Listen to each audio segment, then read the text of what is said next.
সাধারণত আমরা লগ্ন বলতে বুঝি জন্মকালে পূর্ব দিগন্তে উদিত রাশিকে, কিন্তু আরুধা লগ্ন সম্পূর্ণ ভিন্ন একটি ধারণা, যা জৈমিনী জ্যোতিষের একটি অবিচ্ছেদ্য অংশ। এটি কোনো ভৌতিক বা ফিজিক্যাল লগ্ন নয়, বরং এটি হল আপনার ব্যক্তিগত পরিচিতি, যা বাইরের দুনিয়া আপনাকে যেভাবে দেখে বা ভাবে তার প্রতিফলন। এটি আপনার খ্যাতি, সামাজিক অবস্থান এবং আপনার সম্পর্কে মানুষের ধারণা নির্দেশ করে। জন্ম লগ্ন অনেক সময় ব্যক্তির বাহ্যিক বৈশিষ্ট্য ব্যাখ্যা করতে সক্ষম হয় না, কিন্তু আরুধা লগ্ন সেসব বৈশিষ্ট্য সম্বন্ধে সম্যক ধারণা দেয়।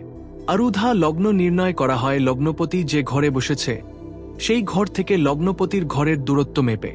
এই দূরত্বকে আবার লগ্নপতি যে ঘরে বসেছে সেই ঘর থেকে গণনা করলে যেই ঘর পাওয়া যায় তা হল আরুধা লগ্ন। ধরুন আপনার লগ্ন হল মেষ।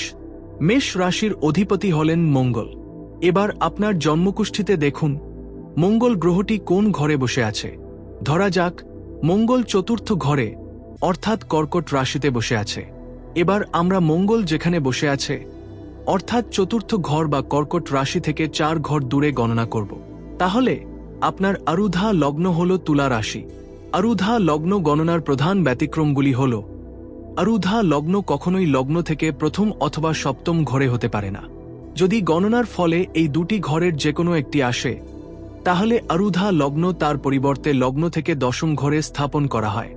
এবার এই আরুধা লগ্ন কিভাবে আমাদের বাহ্যিক পরিচিতি প্রকাশ করে তা বলি। আপনার আরুধা লগ্নে যে গ্রহ বা রাশি রয়েছে তা আপনার বাহ্যিক ব্যক্তিত্বে গভীর প্রভাব ফেলে।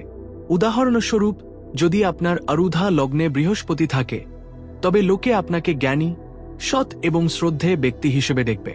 যদি শনি থাকে তবে আপনাকে পরিশ্রমী এবং দায়িত্বশীল হিসেবে, অথবা আপনার অ্যাকচুয়াল বয়সের থেকে বেশি বয়স বা ম্যাচিওর মনে করা হবে।